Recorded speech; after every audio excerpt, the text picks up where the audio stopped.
invitados especiales, invitados especiales, señoras y señores.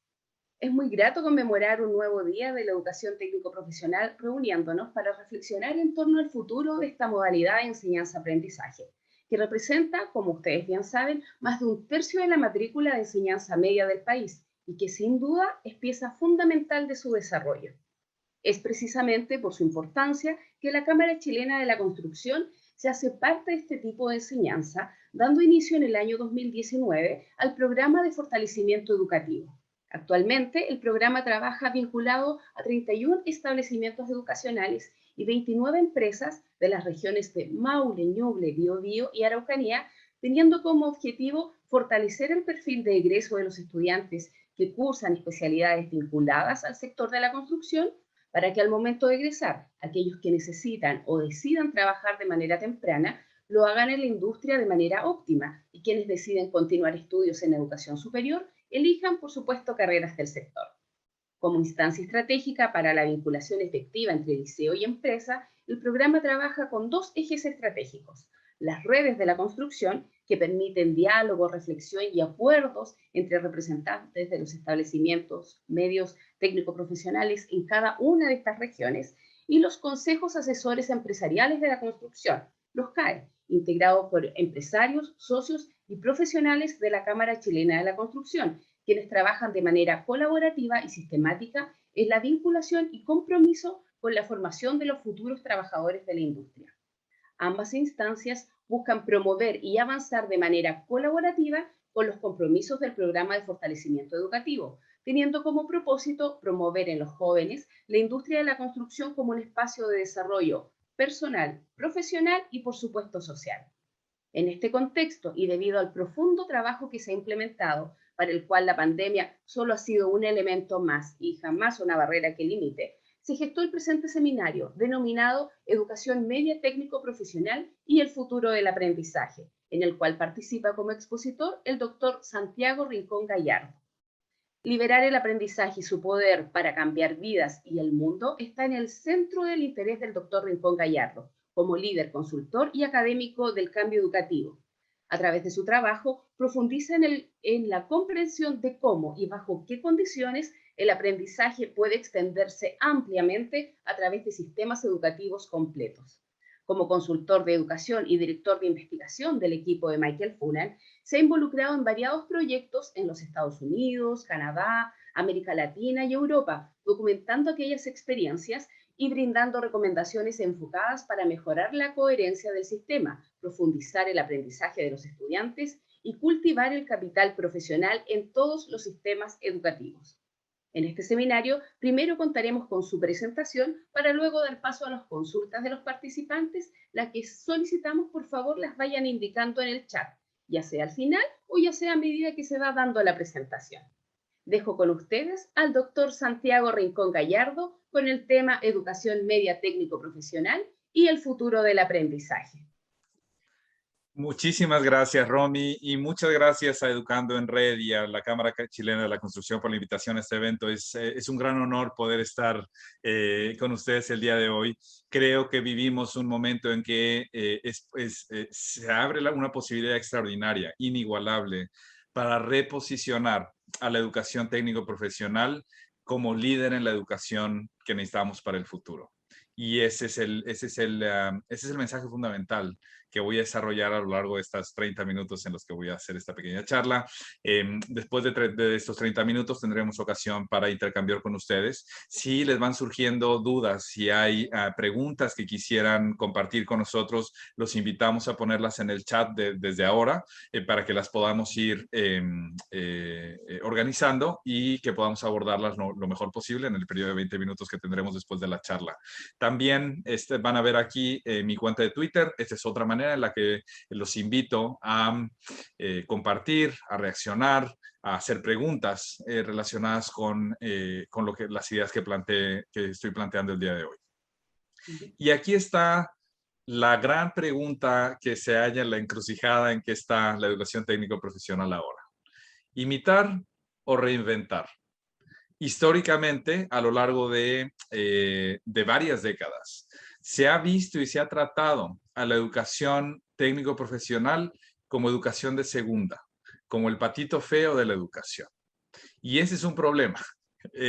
Y la cosa es esa mirada y ese modo de tratar a la educación técnico profesional puede haber generado y ha generado en muchos de las organizaciones que se dedican a la educación técnica profesional a tratar de emular o en convertirse en una mejor versión de la escuela convencional, en tratar de imitar a la escuela convencional.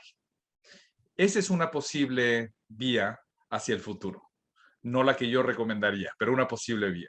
Tratar de emular o de imitar a la educación escolar convencional. La otra posibilidad es reinventar la educación desde la educación técnico-profesional. Y yo creo que estamos en un momento en que esta segunda opción es quizá la que va a redituar más beneficios, no nada más para nuestros estudiantes, sino para nuestras sociedades y el mundo. Y voy a decir por qué. Si lo tuviera que decir brevemente, una posibilidad para la escuela, la educación técnico-profesional es tratar de ponerse al corriente con el viejo juego de la escolarización. Tratar de ponerse al corriente con el viejo juego de la escolarización. La otra posibilidad es, en vez de ponerse al corriente, es tomar la delantera en el nuevo juego y un juego mejor, que es el juego del buen aprendizaje. Y creo que eso es lo que la educación técnico-profesional tiene para ofrecernos y que tiene el potencial de hacer. No para ponerse al corriente con el viejo juego de la escolarización, sino para tomar la delantera en la construcción de la educación que necesitamos para el futuro. De eso se va a tratar lo que voy a hablar el día de hoy y déjenme posicionar mis reflexiones del día de hoy en nuestro contexto actual. Estamos en tiempos de crisis. No sé si hay alguien que lo dude, pero estamos en tiempos de crisis, tiempos en los que muchas de nuestras certezas se están desmoronando, nuestras certezas sociales, políticas, financieras, ambientales. Todas estas certezas con las que vivimos por varias décadas se nos están desmoronando. Desde la perspectiva de Antonio Gramsci, este intelectual revolucionario italiano. Una crisis es un momento en el que el viejo sistema ya se murió y el nuevo sistema todavía no nace. Eso es una crisis, un momento en el que el viejo sistema ya se murió, el nuevo sistema todavía no nace. Desde la perspectiva china, el concepto de crisis, Wei Ji, se compone de dos ideogramas, de dos conceptos básicos. El primer concepto que forma el concepto de crisis en chino es peligro, Wei. Una crisis es un momento de peligro. Y creo que todos hemos vivido, todos estamos frente o cerca del peligro.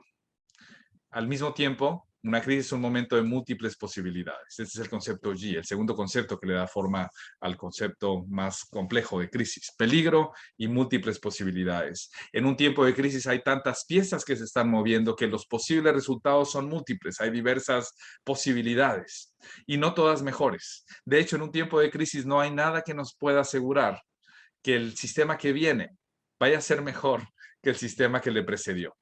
No hay nada que nos lo pueda asegurar. Y estamos en tiempos en que la humanidad está en peligro. La vida en el planeta está en peligro. Eso es lo que está en juego. El proyecto humano, en principio, es uno de los proyectos más importantes, diría yo, que está en juego ahorita. Es el proyecto humano.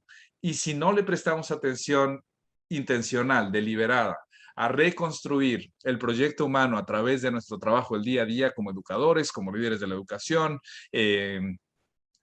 lo que va a suceder es más deshumanización, no menos. Entonces, en nuestras manos está ahora, sobre todo en aquellos de nosotros dedicados a la educación, recrear el proyecto humano desde nuestro trabajo del día a día, en nuestras interacciones con nuestros estudiantes, con nuestros colegas y con nuestros sistemas educativos. De ese tamaño es el desafío que tenemos ahora, reconstruir el proyecto humano a través de la educación, y creo yo que la educación técnico-profesional tiene una oportunidad, como yo decía al inicio, inigualable para tomar la delantera en la reconstrucción del proyecto humano. Y vamos a hablar un poco sobre por qué. Educar es algo que hemos venido haciendo desde hace mucho tiempo, pero nos hemos olvidado en gran medida de hacernos esta pregunta fundamental. ¿Para qué educamos? ¿Para qué educamos a nuestros chicos? Y esta es una pregunta que todos nos tenemos que hacer, sobre todo aquellos de nosotros dedicados a la educación. Es una pregunta que nos tenemos que hacer y que tenemos que responder con tanta claridad y precisión como sea posible. Y aquí les voy a presentar las que yo diría tendrían que ser las 4 prioridades para la educación que viene. Cuando yo pienso en mis niños, tengo 2 niños, uno que está por cumplir 5 años, el otro que a punto de cumplir 9 años. Cuando pienso en la educación que quiero para ellos, o cuando pienso por qué quiero educarlos y que los eduquemos colectivamente. Y cuando pienso no solo en mis niños, sino en los niños del mundo, pienso y sueño en una educación que prepare a nuestras niñas, a nuestros niños, a nuestros jóvenes para que se conozcan a sí mismas, aprendan y piensan por sí mismos, cuiden de sí mismos, de otros y del planeta y mejoren el mundo. Eso es lo que creo yo que debiera ser la educación, el propósito fundamental de la educación. Niños, niñas, jóvenes que se conocen a sí mismos, que aprenden y piensan por sí mismos, que cuidan de sí mismos, de otros y del planeta, que mejoran el mundo. 4 prioridades. 4 ideas bastante simples. Ahora, no los quiero invitar aquí a que compren esta lista de 4 o que estén de acuerdo con esta lista de 4. Pero lo que sí quiero pedirles que hagan es tómense el tiempo para, para reflexionar y para definir, tanto individual como colectivamente, para qué estamos educando. ¿Para qué educamos? Yo creo que esta síntesis de 4 propósitos puede ser una buena guía. No les estoy pidiendo que la tomen acríticamente. Revísenla, vean qué tanto resuena con lo que ustedes creen y sobre todo ustedes como parte de la educación de la comunidad que se dedica a la educación técnico-profesional y refinan y cámbienla. Es decir, no tiene que ser esta lista, pero es muy importante hacer nuestra pregunta. ¿Para qué educamos? Y desde mi perspectiva, digamos, estas 4 prioridades resumen bien qué es lo que significaría educar para recrear el proyecto humano. Ahora, aquí la mala noticia, que es que estas 4 propósitos relativamente sencillos, deseables, son cosas que la escuela convencional no ha sido capaz de cultivar con mucho éxito. Y de hecho, en muchos sentidos, estas son cosas con las que se interpone la escuela convencional, que la escuela convencional está obstaculizando en vez de ayudar a cultivar. Ahí la importancia de utilizar este momento de crisis como una oportunidad, no para tratar de ponerse al corriente o de imitar a la educación convencional, a la escolarización convencional, sino de reinventar la educación, de modo que sea más consistente con cómo aprendemos los humanos y de modo que contribuya a estos 4 propósitos o, en general, a la reconstrucción del proyecto humano. En el centro de las preguntas que nos tenemos que hacer está ¿qué significa aprender? ¿Qué significa aprender? Curiosamente, este concepto que está en todos lados en el discurso educativo, desde las aulas hasta los sistemas educativos, es un concepto que que no nos estamos deteniendo a definir con precisión. Y de hecho, las visiones y definiciones del aprendizaje en las que se basa mucho el trabajo que hace la escuela convencional y los sistemas educativos en general, es una visión, una perspectiva muy limitada y muy contraproducente de lo que significa aprender. Tenemos que hacernos la pregunta, ¿qué significa aprender? Y para eso quiero hacer un pequeño ejercicio rápido de reflexión con ustedes y les quiero pedir pensar a cada uno de ustedes que piensen algo que sabe hacer muy bien. Piensa en algo que sabes hacer muy bien. Puede ser lo que sea, puede ser cocinar o hacer un deporte o cantar o hacer en fin, bailar, contar buenos chistes, hacer buenos amigos, cuidar niños, algo que sabes hacer muy bien. Carpintería, trabajo de construcción, en fin, yo sé que están en este campo muchos de ustedes, pero piensa en algo que sabes hacer muy bien y piensa también en cómo lo aprendiste, cómo aprendiste a hacerlo cada vez mejor y qué apoyos y qué condiciones estuvieron a tu disposición. Y les quiero dar 30 segundos para pensar en esto, algo que saben hacer muy bien, que de verdad, que de lo que se sienten orgullosos, algo que saben hacer muy bien. Pero en lo que quiero que centren su atención es cómo aprendiste a hacerlo cada vez mejor y qué apoyos y condiciones estuvieron a tu disposición. Vamos a dar 30 minutos para que cada uno de ustedes tome sus notas. Si quieren compartir en el chat algunas reflexiones que saben hacer muy bien y cómo lo aprendieron, los invitamos a participar. Damos 30 segundos para reflexiones individuales. Vamos a dar 25 segundos más.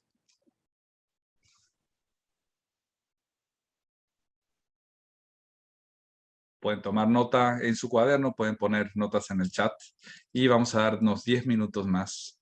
¿Cómo aprendiste a hacer eso que sabes hacer muy bien? ¿Cómo aprendiste a hacerlo cada vez mejor? ¿Qué apoyos y qué condiciones tuvieron a tu disposición?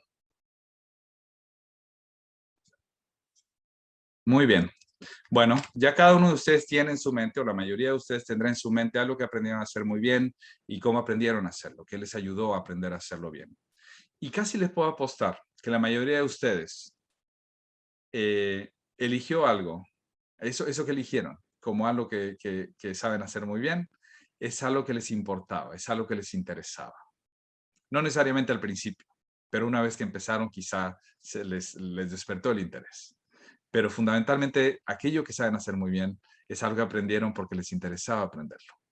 Es la primera y casi puedo apostar que cualquiera de ustedes levantaría la mano si yo les preguntara si esto aplica a su experiencia. Sospecho y casi les puedo apostar que la mayoría de ustedes, para la mayoría de ustedes fue útil tener a la vista a alguien que sabía hacer bien lo que ustedes querían aprender a hacer.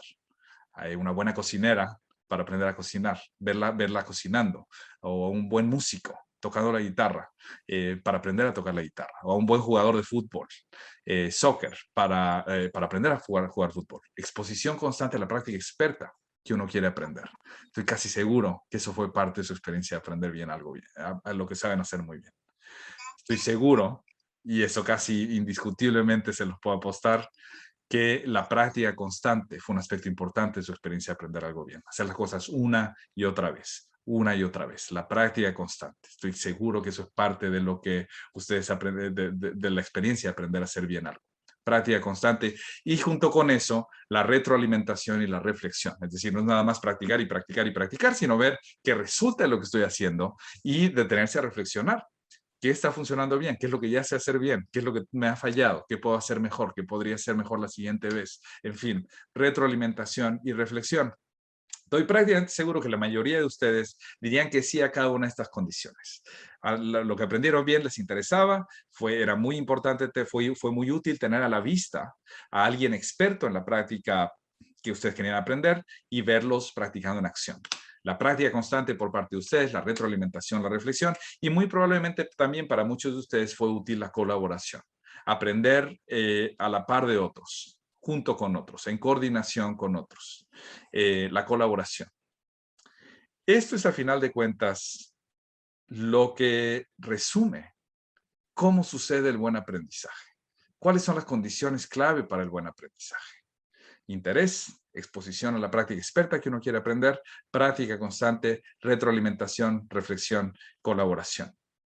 Ahora, casi les puedo apostar que la mayoría de ustedes no aprendió esa cosa que saben hacer muy bien en un salón de clases convencional. Estoy prácticamente seguro, casi se los puedo apostar. Seguramente uno o dos de ustedes quizá levantarán la mano, se habrán encontrado con un maestro extraordinario, único, que quizá una maestra extraordinaria que posiblemente en el aula fue capaz de cultivar una destreza, una habilidad, un hábito, una disposición que se ha quedado con ustedes. Es bastante probable, pero estoy seguro que la mayoría de ustedes no aprendieron esto en una sala convencional. Cuando pensamos en las cosas que sabemos hacer muy bien y cómo las aprendimos, lo que sale a la superficie fundamentalmente es lo que sabemos y lo que creemos sobre el buen aprendizaje. Y lo que es muy curioso y un poco triste es que lo que creemos y lo que sabemos sobre el buen aprendizaje y lo que hacemos en las escuelas son dos cosas muy diferentes. Son dos cosas muy distintas. En la escuela fundamentalmente aprendemos a que nos enseñen. ¿Y qué quiere decir eso? Aprender a que te enseñen es aprender a sentarte callado, a escuchar lo que te dice el maestro, a tratar de entender qué es lo que el maestro quiere de ti y a obedecer. Aprender a que te enseñes fundamentalmente aprender a obedecer. Y lo que quiero hacer claro aquí es, desde luego que necesitamos, por nuestra propia salud mental, preparar a nuestros chicos para que sepan obedecer. Eso está bien. O sea, yo tengo dos niños chiquitos y si no respondieran la mayoría de las veces a lo que les pido que hagan, bañarse, lavarse los dientes, comer, irse a dormir, nuestra vida sería un caos. Desde luego que necesitamos cierta dosis de obediencia. El problema es cuando esa es la lección que sistemáticamente y la mayoría del tiempo estamos enseñando a nuestros chicos, aprender a obedecer. Y es un problema porque aprender a que te enseñen y aprender a aprender son dos cosas muy diferentes. Son dos cosas muy distintas. Si lo tuviera que decir muy brevemente, aprender a que te enseñen es poner fuera de ti la responsabilidad de decidir qué es verdad y qué no, qué es bello y qué no, qué es bueno y qué no.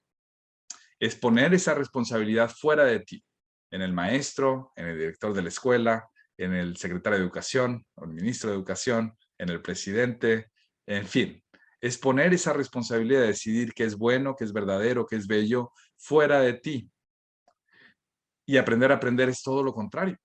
Aprender a aprender lo que requiere es asumir la responsabilidad personal de decidir en función de tus valores, de tus conocimientos, de tu sabiduría, de tu cultura, qué es bueno y qué no, qué es verdadero y qué no, qué es bello y qué no. Y aprender a aprender está en el centro del proyecto humano. Porque cuando uno aprende a aprender, uno se conoce a sí mismo. Uno empieza a aprender y a pensar por sí mismo. Y también, eso lo hemos visto con mucha regularidad, cuando uno desarrolla el gusto y la capacidad para aprender, también desarrolla el hábito y la disposición de ayudar a otros, de cuidarse a sí mismos, pero cuidar de otros también. Aprender a aprender está en el centro del nuevo proyecto humano. Y es muy distinto de aprender a que te enseñan.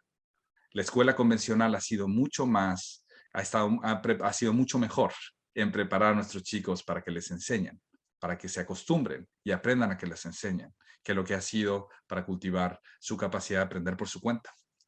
Aprender a final de cuentas, y esta es una de las ideas fundamentales que quiero dejar en sus mentes, en sus corazones, aprender es una práctica de libertad. Aprender es fundamentalmente una práctica de libertad. Y el problema es que la escuela convencional constriñe y casi evita el aprender con una práctica de libertad.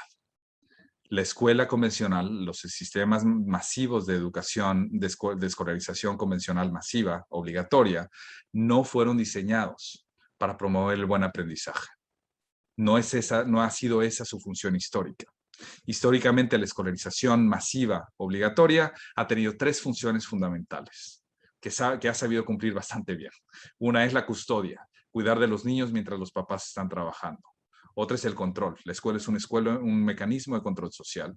Y también la tercera función es la clasificación. La escuela es un mecanismo de clasificación que ¿qué es eso? Califica a los estudiantes con frecuencia utilizando criterios sumamente arbitrarios, pero para clasificarlos y para decidir quién va a tener acceso a qué tipo de oportunidades. Esto es lo que la escolarización como invento de la era industrial, de los inicios de la era industrial, ha estado diseñada para hacer. Y lo que sabe hacer bien, no es que la escuela convencional no funciona, es que funciona para lo que fue diseñada, que es cuidar de los niños mientras los papás trabajan, controlarlos y clasificarlos. Para eso fue diseñada la escuela convencional. Y estas son las tres cosas que la escuela convencional sabe hacer bien. El problema es que sobre todo las segundas dos funciones, control y clasificación, hacen imposible aprender como una práctica de libertad. La custodia, desde luego, es un rol muy importante en la escuela y todos aquellos de nosotros que tenemos hijos chiquitos hemos descubierto cuán importante es este rol de la escuela. Cuando de repente con los confinamientos a lo largo del mundo las escuelas se cerraron, los papás nos vimos en crisis, teniendo que tratar de cuidar a nuestros niños mientras además teníamos que trabajar. Prácticamente imposible. Y yo espero que de estos tiempos además derive una nueva valoración social por la escuela, como espacio que protege a nuestros chicos y los cuida mientras estamos mientras estamos trabajando, perdón. Pero no nos podemos quedar ahí.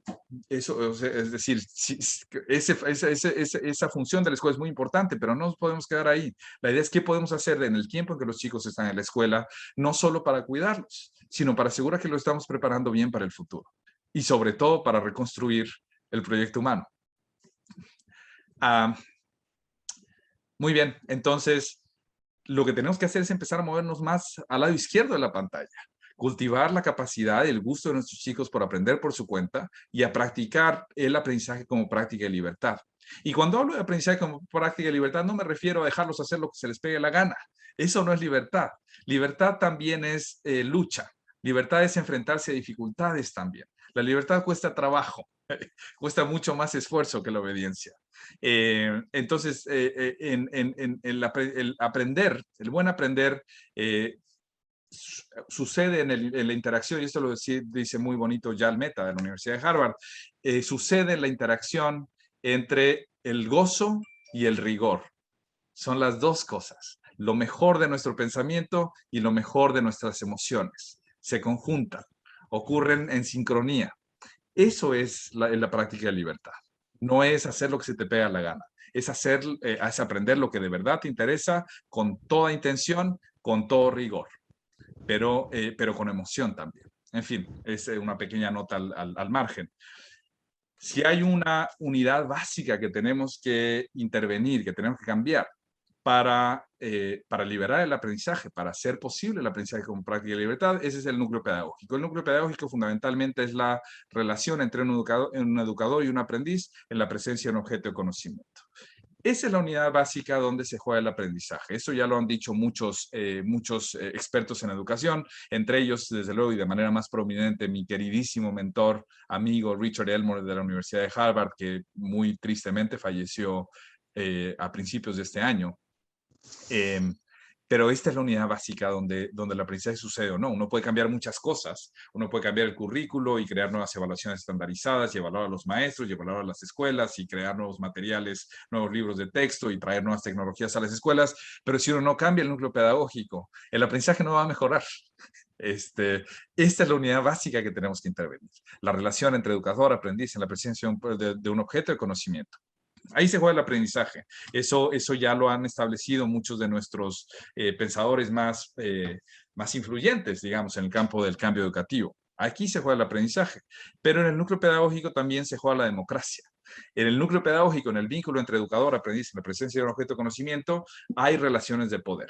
Históricamente, el núcleo pedagógico en la escolarización convencional, en la escuela convencional, ha estado caracterizado por relaciones de control y de autoridad. Relaciones en las que hay una separación jerárquica muy clara entre el que sabe y el que no, entre el que dice lo que tiene que hacer y el que tiene que obedecer, entre el que enseña y el que aprende. Y si hay algo que nos ha estado diciendo la investigación educativa cada vez más claramente es que el buen aprendizaje no sucede en relaciones así, sino en relaciones así. No sucede en relaciones de control y autoridad, sucede en relaciones de diálogo, de aprendizaje mutuo, donde las dos partes aprenden una de la otra, se transforman. Tanto el maestro aprende del estudiante como el estudiante aprende del maestro. Las dos partes cambian en el proceso de aprender. Pero esto tiene implicaciones también para la democracia, porque si lo que tenemos en nuestras aulas convencionalmente, casi todo el tiempo que nuestros chicos están en la escuela, es relaciones así, en las que están aprendiendo que les enseñen, obedeciendo, haciendo lo que les dice la autoridad, lo que estamos cultivando, de manera no necesariamente intencional, pero el tipo de actitudes, de mentalidades que estamos cultivando son aquellas que sostienen a los regímenes autoritarios, a las dictaduras. Y no creo que eso es lo que queramos construir. Por el contrario, las democracias robustas son sistemas en los que el vínculo entre autoridad y ciudadanía no es así, sino así.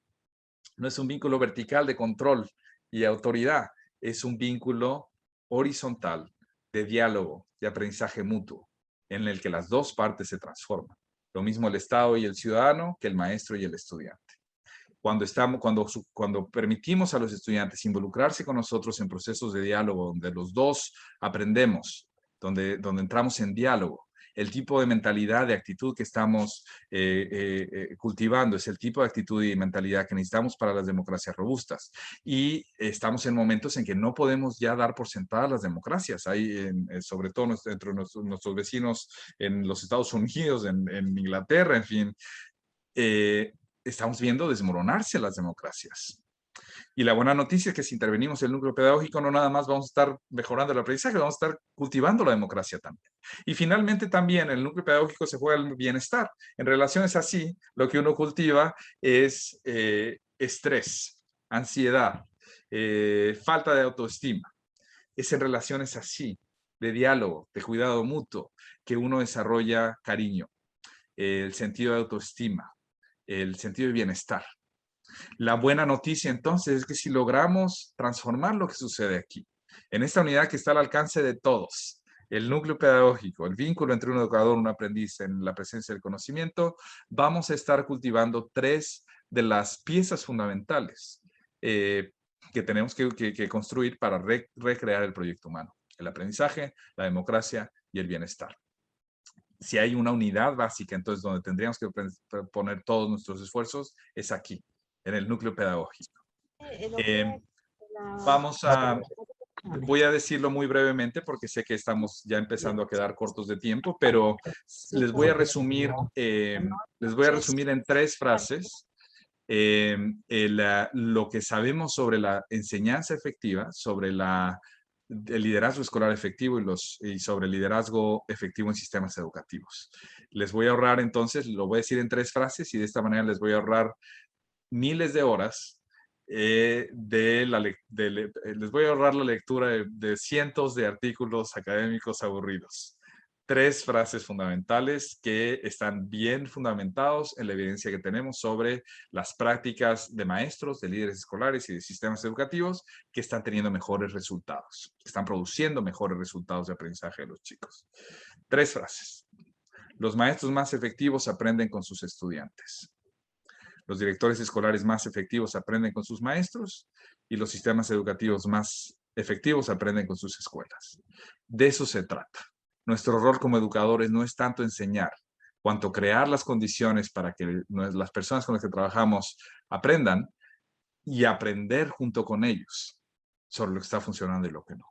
Esa es la esencia de la buena pedagogía y del buen liderazgo. Crear las condiciones para que otros aprendan mientras uno se suma como aprendiz en el esfuerzo por entender qué es lo que está funcionando y qué es lo que no y qué podemos hacer distinto. Los maestros más efectivos aprenden con sus estudiantes, los directores escolares más efectivos aprenden con sus maestros, los sistemas educativos más efectivos aprenden con sus escuelas. A final de cuentas, lo que necesitamos es sistemas educativos donde aprender sea tarea de todos, no nada más de los chicos, de todos, en el aula, en la escuela, en la comuna, en la región, en el país. Dos ideas muy sencillas, entonces. Aprender es una práctica de libertad y debemos hacer del aprendizaje la práctica de todos. Las ideas son muy sencillas, pero son muy distintas de lo que hemos venido haciendo históricamente con nuestras escuelas. Lo que necesitamos es un cambio cultural profundo y generalizado. Un cambio cultural que permee de manera profunda en cómo pensamos y cómo hacemos educación, desde las aulas hasta las escuelas, hasta los sistemas educativos, y generalizado. Tenemos que hacer que este cambio se propague por sistemas educativos enteros, por sociedades enteras. Y a lo largo de la historia, los mecanismos más potentes que ha utilizado y encontrado la humanidad para cambiar la cultura de manera profunda y generalizada han sido los movimientos sociales. Y en lo que propongo en mi libro más reciente, Liberar el Aprendizaje, es que tenemos que empezar a pensar y promover el cambio educativo como un movimiento social. Y aquí no me refiero al aspecto violento de los movimientos sociales, me refiero a la energía y a la estrategia que producen los movimientos sociales para cambiar la cultura. Y podemos aprender mucho de ellos. De hecho, tenemos varios ejemplos en el sur global que así han operado como movimientos sociales que están transformando raíz el núcleo pedagógico y liberando el aprendizaje. Lo que están haciendo movimientos como estos es sustituir la gramática escolar con el lenguaje del aprendizaje. Y de otra manera, y una idea más es que están practicando la equidad no como condescendencia, no como mirar hacia abajo a aquellos que han sido históricamente marginalizados, no mirarlos hacia abajo, no darles lo menos posible, lo mínimo indispensable, sino practicar la equidad como solidaridad, no hacer el trabajo para los pobres, sino con ellos, no darles lo mínimo aceptable, sino lo mejor posible, trabajar con ellos en construir la mejor educación posible. Sustituir la gramática escolar con el lenguaje del aprendizaje, sustituir la equidad como condescendencia con la equidad como una práctica de solidaridad. Aquí entonces la gran pregunta que queda abierta para la educación técnico-profesional. Vamos a poner nuestro esfuerzo en tratar de ponernos al corriente con la escolarización convencional, o vamos a tomar la delantera en crear la educación que se requiere para el futuro. Como educación técnico-profesional, como educación que se enfoca en el aprender haciendo, tienen ya un bagaje que les da una gran ventaja para construir la educación del futuro. Déjenme terminar con este pequeño tweet de Stoic Emperor, que resume lo que yo creo que viene hacia adelante para nosotros en educación. Por algunos siglos, Sapiens ha intentado asemejarse a las máquinas. Ha aprendido a llegar a tiempo, ha aprendido a repetir después del maestro, ha aprendido a hacer tareas repetitivas de manera confiable. Las máquinas son ahora mejores que Sapiens en ser máquinas. Así que Sapiens debe ahora reaprender a ser humano. Esa es la naturaleza del trabajo que nos toca.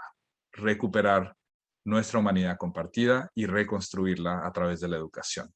Muchísimas gracias. Estoy interesadísimo en escuchar sus preguntas. Muchas gracias, Santiago. Tremendamente inspirador todo lo conversado en esta ocasión. Y para continuar esta segunda parte, quiero invitar a Loreto Riquelme, quien es directora corporativa de ONG Educando en Red, que nos acompañe. No sé si Loreto estás por ahí. Hola, hola. Ahí sí, perfecto. Sí, saludar a todos los participantes y agradecer a Santiago su exposición. Nos hace reflexionar demasiado. Creo que hay hartos conceptos que, si bien uno los tiene muy en mente, ¿cierto? Y está de acuerdo con todo lo que se dice, aún así algo pasa que seguimos haciendo lo mismo, a pesar de tantos estudios que hay. Pero es bueno siempre reflexionar. Mira, en el chat hay dos preguntas que nos invitan más que a dar una respuesta, y creo que nos invitan a la reflexión y a poder entre todos, ¿cierto?, llegar a esta respuesta que tú nos indicas, ¿cierto?, a la pregunta que tú nos indicas, inventar o reinventar. Carolina dice, mi pregunta está que la base, ¿cierto?, de educación TP es la práctica. En este tiempo de crisis no hemos podido generar esas habilidades prácticas a los estudiantes y siento que nos estamos quedando al debe con estas generaciones.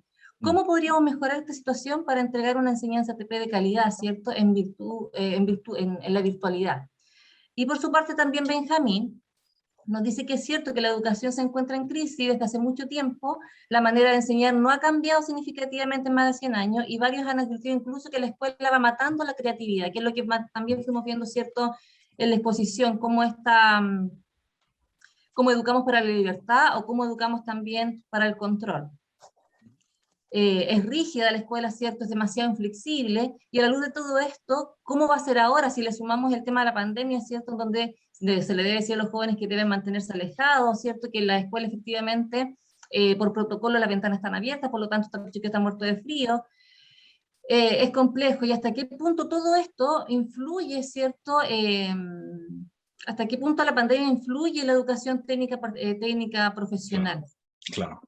Estupendo, son dos preguntas importantísimas que además nos llevan a pensar, ok, sí, todo esto suena muy bonito, pero estamos en confinamiento, nuestros chicos no pueden venir a la escuela, no hay presencialidad, ¿qué hacemos? Y es una pregunta central que nos tenemos que hacer. Entonces, déjenme tratar de ofrecer algunas ideas. Una vez que tenemos como humanos, una de las cosas que nos define como humanos es nuestra capacidad de definir en nuestros corazones y en nuestra mente un propósito claro y hacer todo lo posible para lograrlo.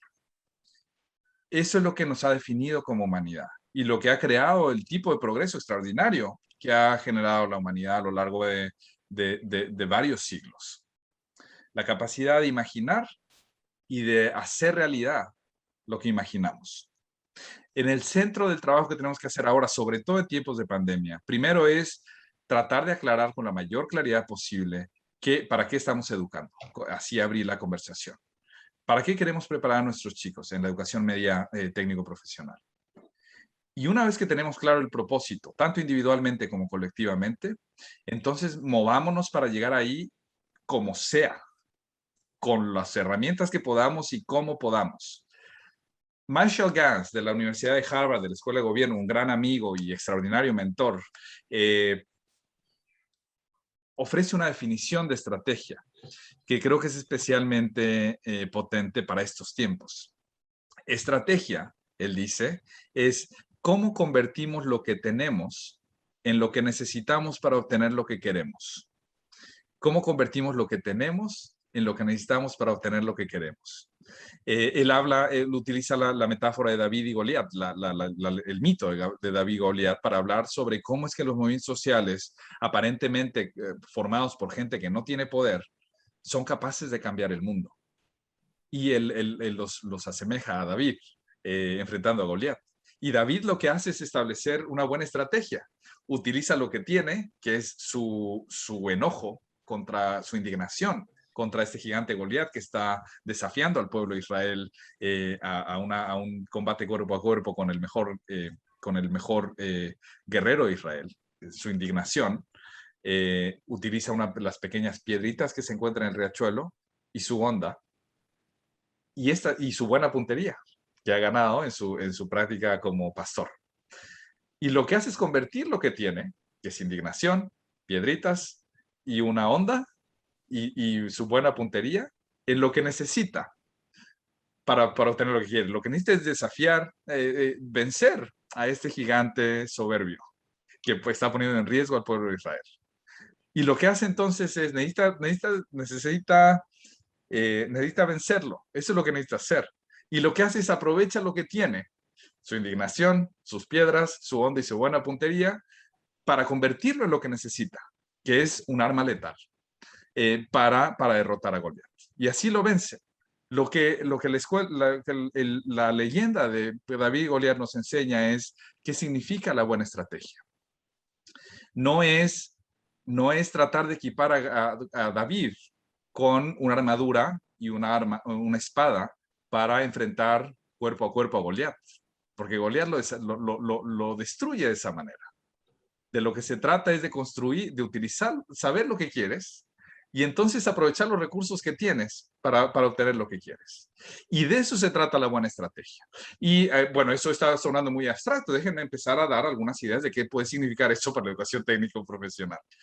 Primero, sepamos que la escuela convencional como la conocemos, esta estructura de horarios en las que en 50 minutos tomas una clase, en 50 minutos te vas a la siguiente, 50 minutos a la siguiente, estaba estorbando al buen aprendizaje, lo estaba constriñendo. Como decía nuestro segundo participante, está matando la creatividad. Había estado matando la creatividad y la capacidad de aprender de nuestros chicos. Entonces, pensemos que el confinamiento y el cierre de la educación presencial en las escuelas, lo que hace a final de cuentas es, sí, ha presentado muchos desafíos, pero al mismo tiempo desaparecer las cadenas que habían estado oprimiendo y constriñendo el buen aprendizaje. Y ahora la pregunta es, ¿qué podemos hacer ahora que los chicos están fuera de la escuela y no pueden venir a la escuela? Y hay muchas cosas que podemos hacer y podemos empezar a aprovechar. Una de ellas es que ya no tenemos que estar constreñidos a las sesiones de 50 minutos de una clase tras la otra, que son completamente disfuncionales para promover el buen aprendizaje. El buen aprendizaje requiere periodos de tiempo mucho más prolongados. Entonces, ¿cómo no aprovechar este tiempo que ahora los chicos tienen, que es mucho más amplio, mucho más flexible, para explorar asuntos que les interesan de manera más profunda, con mucho más extensión de tiempo? En vez de tratar de cubrir muchos contenidos, que se enfoquen en temáticas que les interesen. Esa es una. La otra es empezar a aprovechar las nuevas tecnologías como medios de aprendizaje. Hay casi les puedo apostar que no hay prácticamente nada que no podamos aprender con buenos videos de YouTube ahora, es decir, tocar instrumentos, construir, componer autos. Hay muchas cosas que estoy seguro que podemos aprender de esa manera. Ahora, desde luego, necesitamos más contacto personal, en fin, y lo que veía en el video que mostraban al inicio del evento del día de hoy, es que lo que están haciendo también algunas escuelas medias técnico-profesionales es empezar a desarrollar alianzas con compañías constructoras, con gente que hace el trabajo, y mandar a los estudiantes allá, no como grupo, no a todos los estudiantes, pero 1 o 2 estudiantes que puedan pasar tiempo en los sitios donde se hace el trabajo que al final de cuentas queremos que hagan. Eso es una oportunidad extraordinaria, porque no estamos aplazando su formación, como siempre hemos hecho con la educación, que es espérate a tomar tus clases para que después entres al mundo real una vez que te conviertas en adulto. Es expongámoslos desde el principio a los entornos de buen aprendizaje en los lugares donde se hace este trabajo. Hay una red de escuelas extraordinaria en los Estados Unidos que se ha expandido, de hecho, por otros lados del mundo también, que se llama Big Picture Learning, que tiene esta idea en el centro de su estrategia de educación. Lo que ha hecho esta organización es crear un modelo en que los maestros trabajan como mentores de los chicos para tratar de identificar cuáles son las cosas que le apasionan a los chicos. La arquitectura, el diseño gráfico, la cocina, organizar y coordinar un restaurante, las cosas que más les apasionan. Y lo que hacen es los apoyan como coaches para identificar a expertos en esas áreas fuera de la escuela con los que se puedan sumar como aprendices.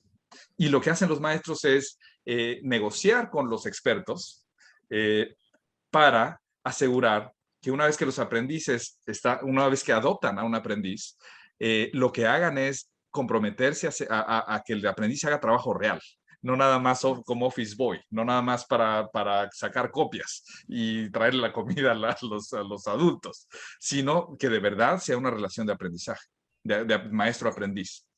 Y lo que hacen estas escuelas, de hecho, es enviar a estos chicos. Entonces, una vez que encuentran cuáles van a ser sus mentores, los chicos dedican 3 días a la semana, 3 días a la semana para estar allí con sus mentores.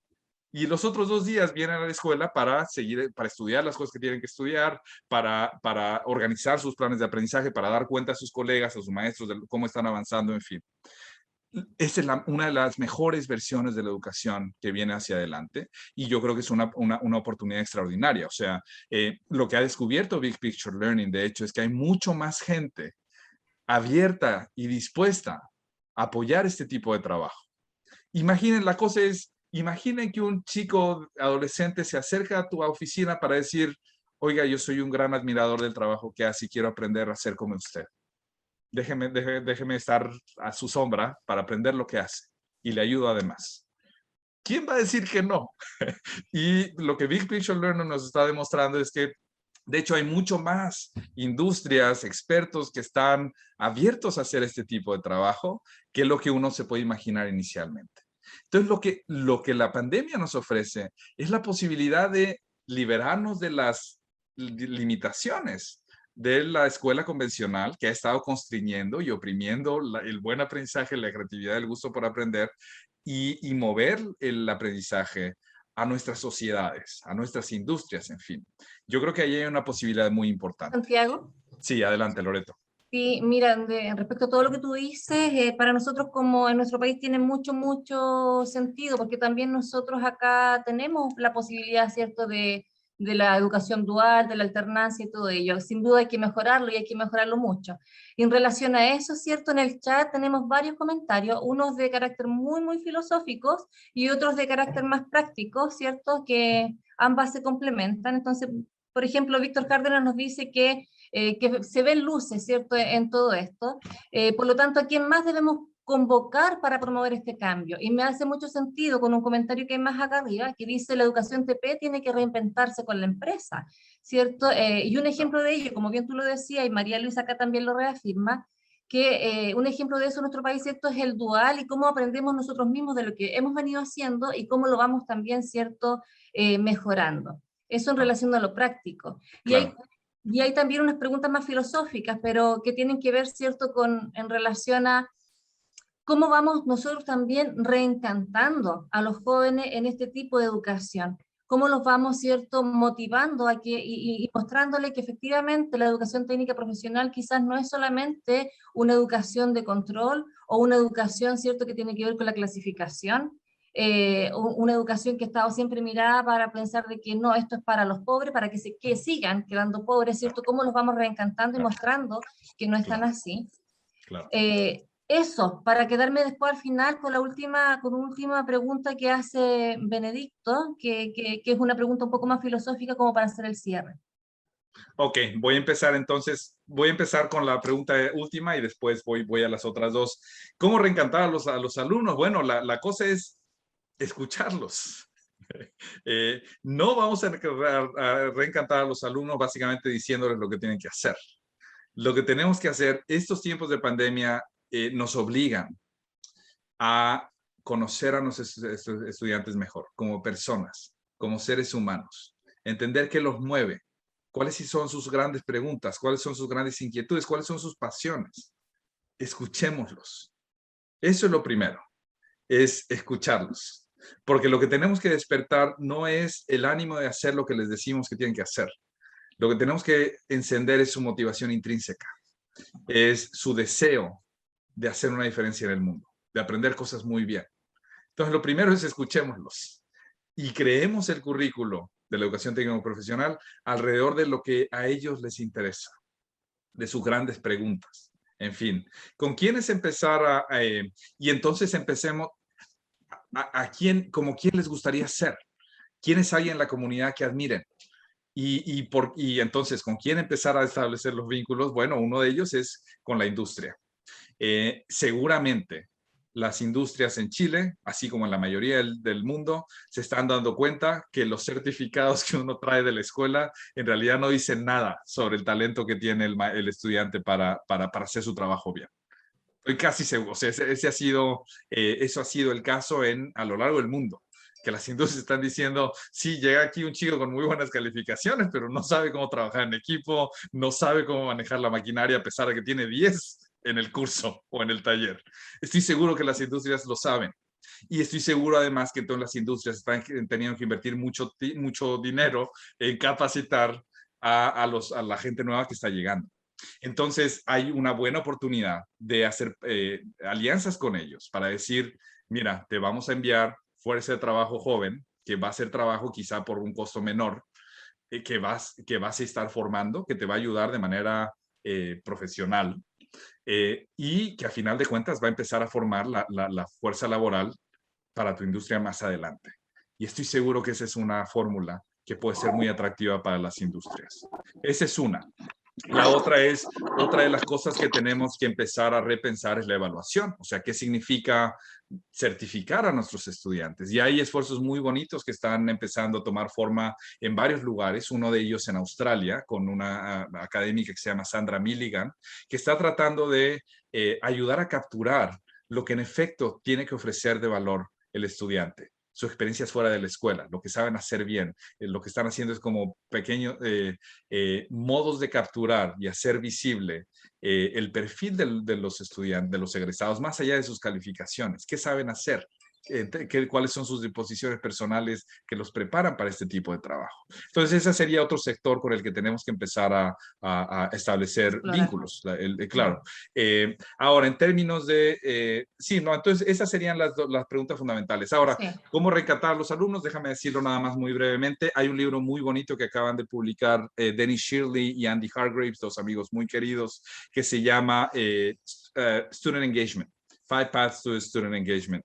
Es como cinco avenidas para el compromiso estudiantil, el compromiso de los estudiantes. Y ofrecen 5 ideas fundamentales, 5 principios básicos para reencantar a los alumnos, para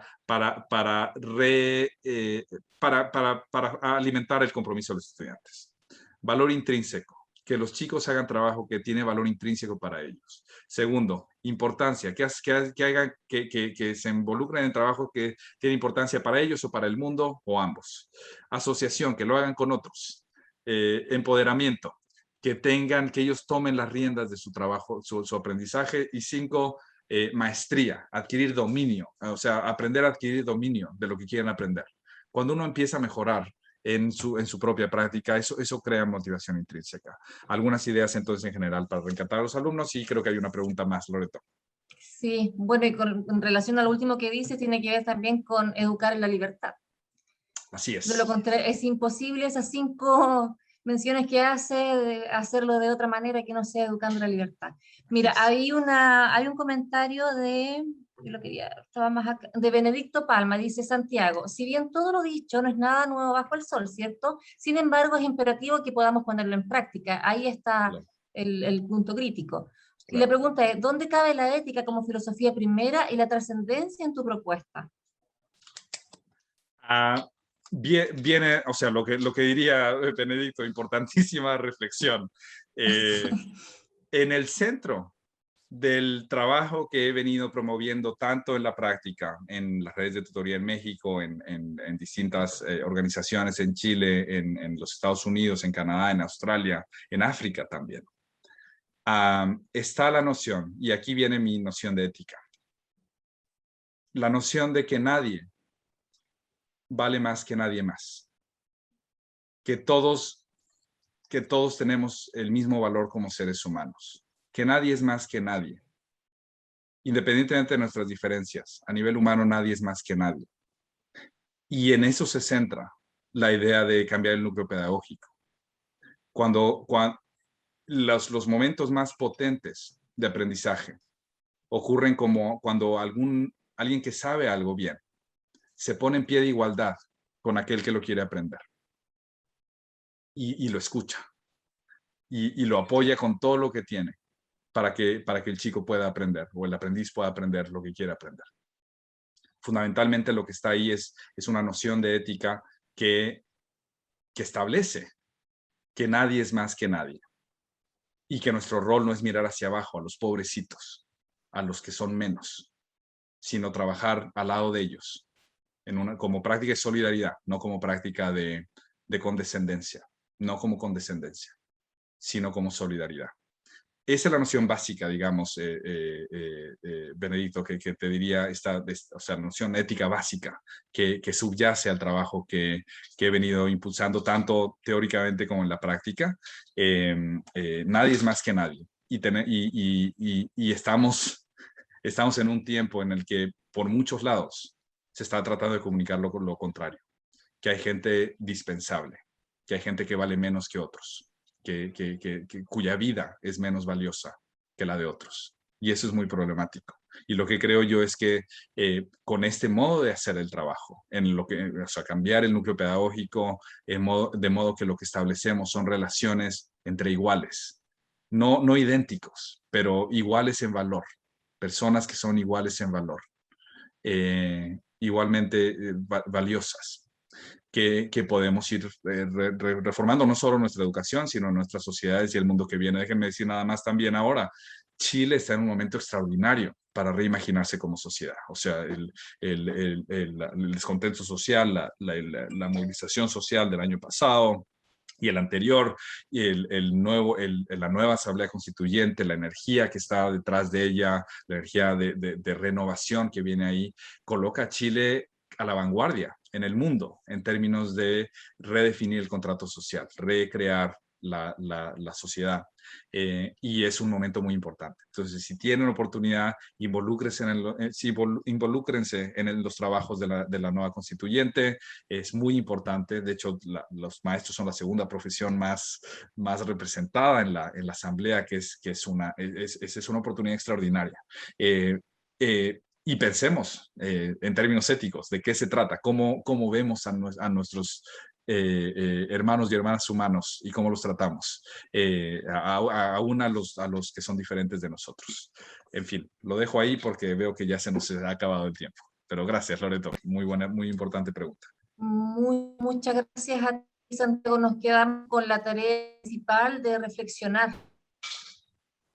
Creo que esa es nuestra principal misión y ver la crisis, ¿cierto? Como tú bien dices, ya estamos en un momento país propicio para comprender que sí, efectivamente, comprender qué tipo de educación queremos, comprender lo que queremos dirigir, ¿cierto? La educación. Me quedo también con no control, no clasificación, sino que educar para la libertad. Y la educación técnica profesional no se queda ajena a ello, bajo ningún punto de vista, ¿ya? Sino que es parte también de todo este cambio. Te agradezco mucho, hay muchas reflexiones y pensamientos, ¿cierto?, que también quedan en los participantes. Aquí hay algún agradecimiento, quedan algunas preguntas ahí pendientes, pero nos vamos con esto. Bueno, se corta un poquito la comunicación de Loreto. Yo reitero los agradecimientos, reitero a Loreto también que nos acompañó en esta parte, Loreto Riquelme, directora corporativa de ONG Educando en Red, y por supuesto a Santiago Rincón Gallardo por esta hora de mucha reflexión, mucho aprendizaje, por supuesto. Este video lo vamos a subir a nuestra plataforma de YouTube, lo vamos a compartir con todas las personas que se inscribieron. Si no se inscribieron, nos contactan y se los haremos llegar. Y, por supuesto, entre tantas de las frases y las reflexiones, el trabajar junto al del lado como una práctica de solidaridad. Por supuesto, en estos días es siempre pertinente, y muchas gracias a todos, a todas. Nos veremos muy pronto. Muchas gracias. Muchísimas gracias. Estemos en contacto. Me interesa conocer más el trabajo que están haciendo y apoyarlo también. Gracias, Santiago. Excelente. Gracias.